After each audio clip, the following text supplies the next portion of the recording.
beginning. So, step back in time and join us on an unforgettable journey.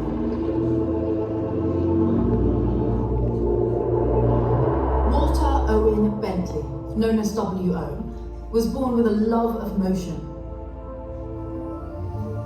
He created a revolutionary aluminium piston, which made First World War fighter planes more reliable, earning him an MBE along with £8,000. Enough to start his own car company, where he could make a fast car, a good car, the best in its class. The XP2 was W.O.'s second prototype. Its engine went on to define the Bentley 3-litre, which expert fencer John Duff took to the very first 24 hours of Le Mans. A stone punctured the fuel tank, and he finished fourth. But he went back the following year and won. The Bentley 4.5-litre was more powerful still. Adventurer Mary Bruce took the wheel at the Monterey 24-hour race, navigating the banked track in the rain without a co-driver to set a new single-handed record. Ex-fighter pilot Tim Birkin wanted to go even faster by adding a supercharger. W.O. didn't approve, so racehorse owner Dorothy Paget stepped in with funding, and the blower Bentley was born. It didn't have the stamina to win races, but its incredible speeds won hearts everywhere. As racing grew faster, W.O.'s engines grew bigger, leading to the ferocious Speed 6, driven by the larger-than-life Wolf Banato, who notched up Bentley's 4th and 5th Le Mans victories in this indomitable car, and even beat the Blue Train from Cannes to Calais. In 1930, W.O. unveiled his masterpiece, the Bentley 8-litre.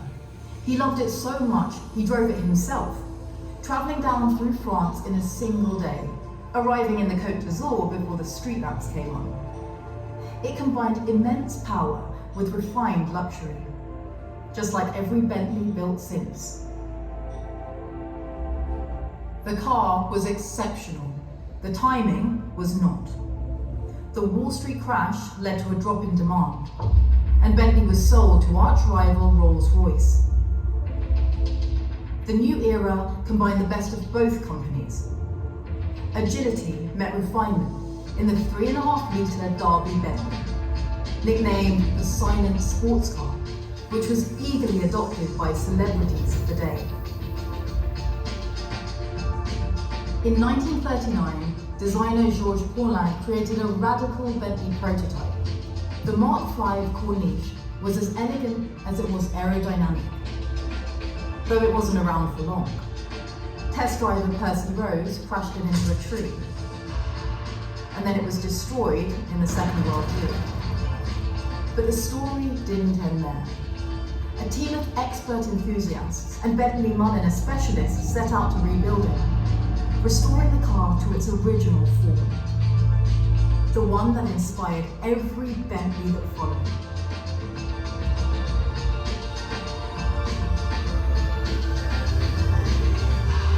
The journey continues.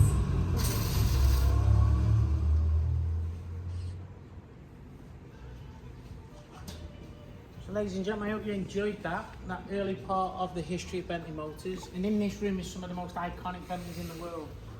Over on the left hand side, the oldest surviving EXP2. Still out there, still representing Bentley Motors today. Still going around, as all of our cars do. These are not museum pieces, these are road registered, road legal cars.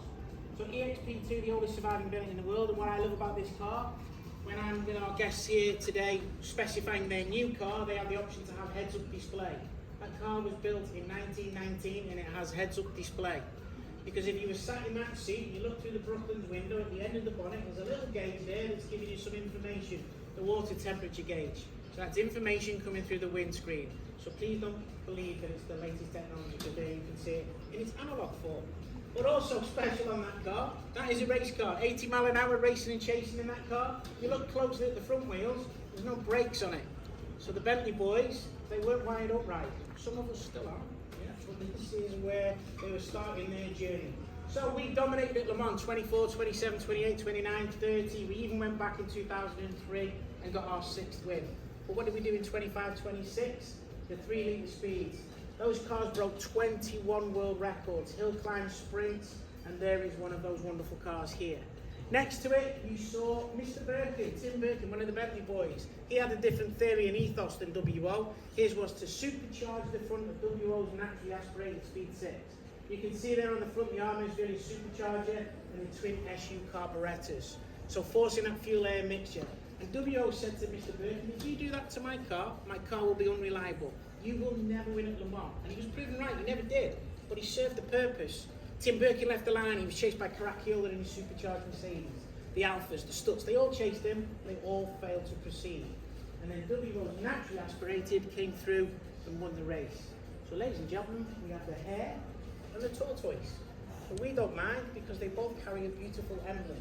Because when Bentley go racing, we win at will on the track. Because as I said, 73 years to the day, we went back and proved that out. But if you look on the front and the rear, you also won't find one of those on the track today. So we don't have a team car racing today, and the reason for us not being on the track today is because we're letting other manufacturers know what it feels like to win. We can do it when we want. We've proven it. Another wonderful car in here is that black 8 litre. WO, our founder's company car. That's the car that he was driven around in and he also drove. It is also, as you saw in the film, the car that demonstrated that WO was not a businessman. Because he tried to bring out the world's most expensive car the year after the Wall Street crash. Money? Anybody got any money? So he had to sell his business, and he sold his business to a company called the British Central Equitable Trust. It turned out to be the third-party name for his main competitor and how the two marks came together. Also, unfortunately for him, he was part of the deal, and he had no say over the aesthetic and the look of the cars. Production then moved from London, the London era, to Derby, as you saw, the silent sports car. Now this one is a very wonderful car because this one is known as the Lady. The Lady was a gift. It was commissioned as a gift in 1934. The couple that received it drove all around the UK and Europe for a number of years, then the history was lost. The car was then found in a barn in a state of disrepair a decade or so later by a gentleman by the name of Dr. Charles Wolfe and with his wife Hetty. They spent nearly 5 years restoring the car, bringing it back to life, and then they decided they couldn't maintain and look after it any longer, so they offered it to family members and other aficionados, and they said, beautiful, I like what you did, and I want responsibility. So he said, okay, there's only one thing I can do then, I will send it home. So it was gifted back to Bentley Motors in 2004, created as a gift and standing in front of you today as a gift. Every year, before their passing, Dr. Wolfe and Hetty used to send this car handmade Christmas cards, and they're signed Charles and Hetty Wolfe, Dr. and Mrs. Charles Wolfe, caretakers of, former caretakers of. They never call themselves the owners because they found her. So they were the caretakers and the custodians of the car. And the car was receiving these in an envelope with a chassis number, care of Bentley Motors. And that brings me to this final car here. Anybody familiar with this one? Anybody worked on it? Anybody from Bentley worked on it when we recreated it? So this was the prototype from 1939, the Mark V. This is the only Corniche in the world, Bentley Mark V Corniche. This car, as you saw in the film, Percy decided he was going to try and make it bend around a tree. So he bent it double. The body was taken off. That went into France. It went to a company called Van Voren. The powertrain immediately came back to the UK. And because of this, the powertrain had left. The body was then restored. It was brought to the docking pier. And unfortunately, because of the paperwork saying this car's already left, the hold up, that dock was bombed and the body was lost. So from blueprints and photographs and skill from Mulliner, from the W.O. Bentley Foundation and former members of Bentley Motors, they recreated the body and brought that back to life. So it is now a DVLA, fully certified, registered road-going car. So it's gone from a prototype through to a road-going car. If you look closely around the heather grey around the windows, you look at it, it flows all the way through to the bonnet line. Anybody familiar with that? Anybody seen that lately? Anybody familiar with the batteur? the 18 batters. If you look at the line, it runs right the way through to the bonnet edge. So the car and the design DNA of the future of Bentley Motors, you can see the inspiration and the heritage still in our cars of the future. So that's taken us on that journey up to 1939. Unfortunately, I can't continue that journey, which is what we do with our guests, which is we leave here and then we take them to another garage that we have, which is the Heritage Garage. And this takes us from 1946 up to the present day. So every Bentley since 1946 has been built on this site and leaves this site. So that's giving you a good insight into the journey. A bit of positive or negative feedback. Have you enjoyed that start of the journey? Because this is a work in progress. So if you want to see any changes, speak up.